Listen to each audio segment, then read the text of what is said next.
Shalom saudaraku, berjumpa kembali bersama dengan saya, Pendeta Jakob Setio, dalam program Sapa Jemaat di Rumah.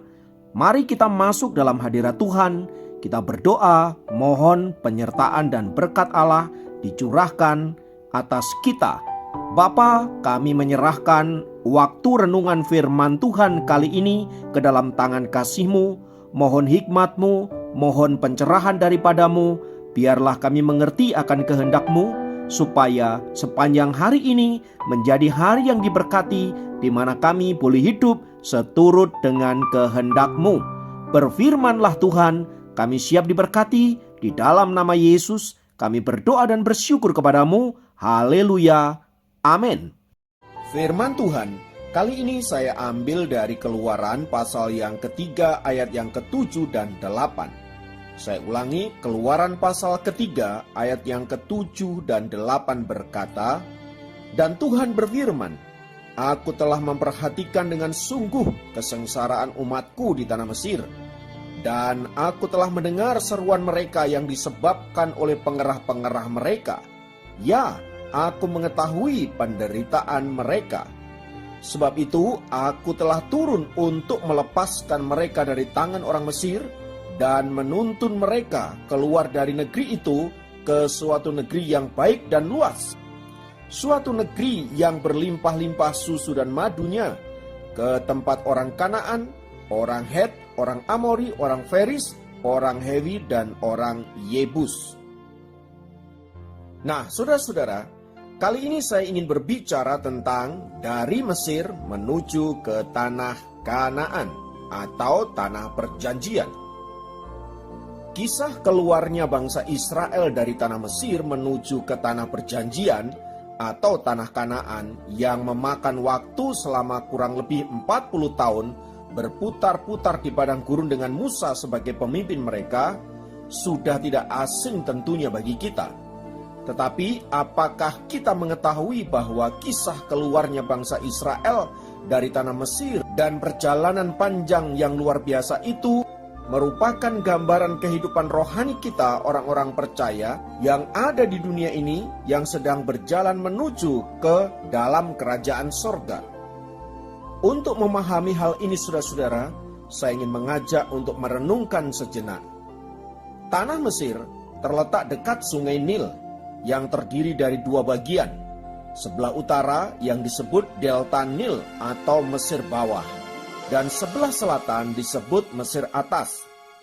Tanah Mesir merupakan salah satu tempat peradaban manusia yang tertua dan menarik di permukaan bumi ini.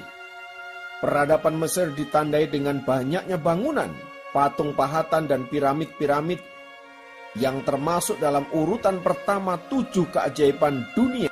Kesuburan tanah di sepanjang pantai sungai Nil membuat tanah Mesir berlimpah dengan hasil pertanian yang luar biasa.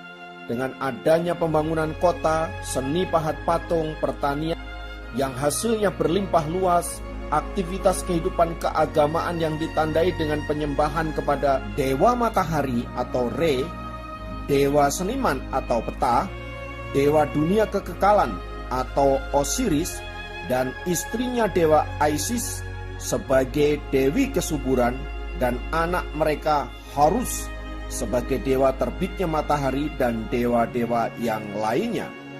Maka saudara-saudara, Mesir dapat dikatakan sebagai pusat peradaban yang luar biasa pada zaman itu, tak tertandingi oleh bangsa manapun di dunia ini.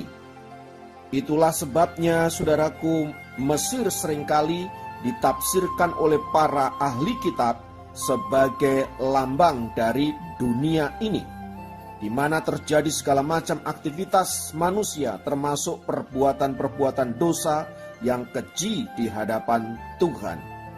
Oleh sebab itu saudara-saudara, tak berlebihan bila saya juga menggambarkan Mesir sebagai kehidupan duniawi. Semua dosa, semua kejahatan, semua kekejian ada di sana saudara-saudara.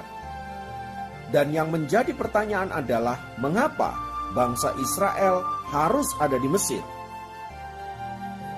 Pada awalnya saudaraku, Abraham dibawa oleh ayahnya Terah dari Ur Kasdim pindah ke Kanaan dalam Kejadian 11 ayat 31. Terah kemudian meninggal dalam perjalanan ke Haran. Sesuai dengan perintah Tuhan, Abraham meneruskan perjalanan ke Kanaan. Akhirnya ia menetap di tanah Negeb. Karena terjadi kelaparan yang hebat, maka Abraham pergi ke Mesir. Namun ia kembali lagi ke tanah Negeb di kemudian hari. Abraham memperanakkan Ishak dan kemudian Ishak memperanakkan Yakub. Pada zaman Yakub inilah kembali terjadi masa kelaparan yang hebat selama 7 tahun lamanya.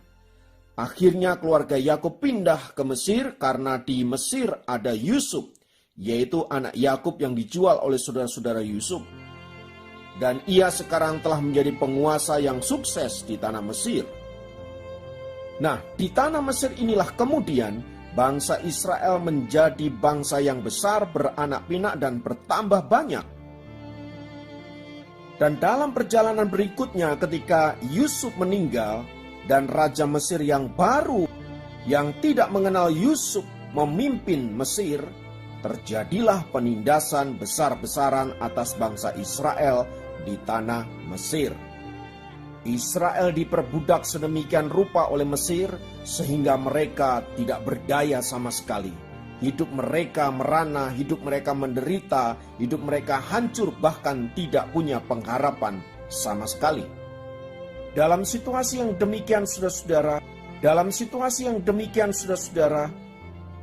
tak ada seorang pun yang bisa melepaskan Israel dari perbudakan yang hebat itu di tanah Mesir. Nah, saudara-saudara, tanpa kita sadari apa yang terjadi terhadap bangsa Israel yang diperbudak di tanah Mesir itu merupakan gambaran kehidupan kita sebagai manusia, di mana kita juga seringkali diperbudak oleh dunia ini. Kita diperbudak oleh berbagai-bagai hal. Kita diperbudak oleh keinginan-keinginan kita yang jahat. Kita diperbudak oleh nafsu-nafsu duniawi. Kita diperbudak oleh berbagai-bagai ikatan dosa yang begitu hebat mengikat hidup kita, yang menyebabkan kita tidak berdaya, yang menyebabkan kita hancur, yang menyebabkan kita hidup di dalam penderitaan. Bahkan atas hal itu saudara-saudara, manusia tidak lagi punya harapan untuk dapat melepaskan diri mereka dari berbagai-bagai perbudakan duniawi atas hidup mereka. Semua itu terjadi karena apa? Karena kita diperbudak oleh dunia ini, saudara-saudara. Dalam kondisi yang demikian, saudaraku yang dikasihi Kristus, tidak ada solusi, tidak ada pertolongan, tidak ada jalan keluar, saudara. Namun bersyukur kita punya Allah yang mengasihi kita. Kita punya Allah yang mengingat penderitaan kita. Kita punya Allah yang tahu situasi yang kita hadapi.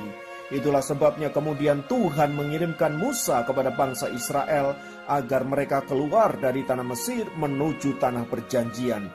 Tanah yang berlimpah dengan susu dan madu, tanah yang diberkati oleh Tuhan, gambaran kerajaan surga, gambaran kerajaan Allah yang kita nikmati di dalam Kristus Yesus. Pun demikian kita saat ini, saudaraku, ketika kita ada di dalam penindasan dosa, penindasan kuasa kegelapan, dan berbagai-bagai ikatan duniawi, saudaraku, tidak ada yang bisa melepaskan kita. Namun kita punya Kristus yang mengasihi kita, yang karena kasih-Nya kemudian menyelamatkan hidup kita dari dosa-dosa, dari ikatan-ikatan kuasa dosa, menuju kehidupan yang merdeka, dan bahkan kita diberikan janji kehidupan yang kekal abadi di dalam kerajaan surga yang mulia. Sungguh kita adalah orang-orang yang beruntung di hadapan Allah. Karena tadinya kita adalah orang berdosa, orang yang tidak punya pengharapan, orang yang hidup di dalam berbagai-bagai ikatan dosa dan penderitaan. Namun Allah dengan kasih-Nya menyelamatkan hidup kita. Nah, sekarang kita menjadi ciptaan yang baru, saudaraku. Kita memiliki pengharapan yang baru. Oleh sebab itu jangan tinggal lagi di Mesir. Oleh sebab itu jangan menoleh lagi ke Mesir, saudara-saudara, melainkan menuju ke tanah perjanjian, tanah yang sudah disediakan oleh Allah. Ada pergumulan memang, ada situasi-situasi yang tidak mudah untuk kita lewati, seperti orang Israel yang berputar-putar di padang gurun itu, saudara-saudara. Namun percayalah bahwa Allah yang setia, yang sudah membawa kita keluar dari tanah Mesir, Dia pasti akan membawa kita masuk ke dalam tanah perjanjian yaitu kerajaan surga yang mulia. Haleluya. Oleh sebab itu, kuatkan dan teguhkan hatimu, karena tanah perjanjian menantimu di depan sana, yaitu tanah yang diberkati oleh Tuhan, tanah yang penuh dengan damai sejahtera dan sukacita. Itulah tempat saudara. Dan tempat itu hanya diberikan kepada mereka yang dengan setia dan menyelesaikannya dengan tetap percaya bahwa Kristus Yesus adalah Tuhan dan Juru Selamat kita. Puji Tuhan, haleluya saudaraku. Kita bersyukur karena Allah senantiasa menyertai kita. Tantangan memang banyak, pergumulan memang banyak, namun Tuhan berjanji untuk senantiasa menyertai kita agar kita sampai ke tanah perjanjian, yaitu surga mulia yang kekal abadi. Terpujilah nama Tuhan kekal selama-lamanya. Mari kita berdoa. Bapa, dalam nama Yesus kami naikkan pujian dan syukur karena kasih-Mu yang besar sehingga Engkau memanggil kami dari tanah Mesir, dari kehidupan lama kami, menuju ke tanah Kanaan, tanah perjanjian, menuju kepada surga yang mulia, kerajaan Allah yang abadi. Oleh sebab itu Tuhan, tolonglah agar kami dapat melewati perjalanan yang panjang ini sampai kami masuk di dalam kerajaan surga yang Engkau sudah janjikan kepada setiap kami, orang-orang percaya yang mengasihi Engkau. Di dalam nama Yesus kami berdoa. Haleluya. Amin. Demikian program Sapa Jemaat kali ini. Sampai jumpa dalam program Sapa Jemaat yang lain. Tuhan Yesus memberkati. Engkau ada bersamaku di setiap musim hidupku.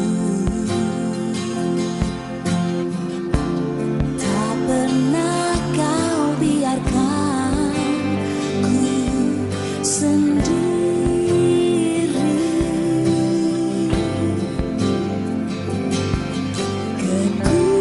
Kekuatan di jiwaku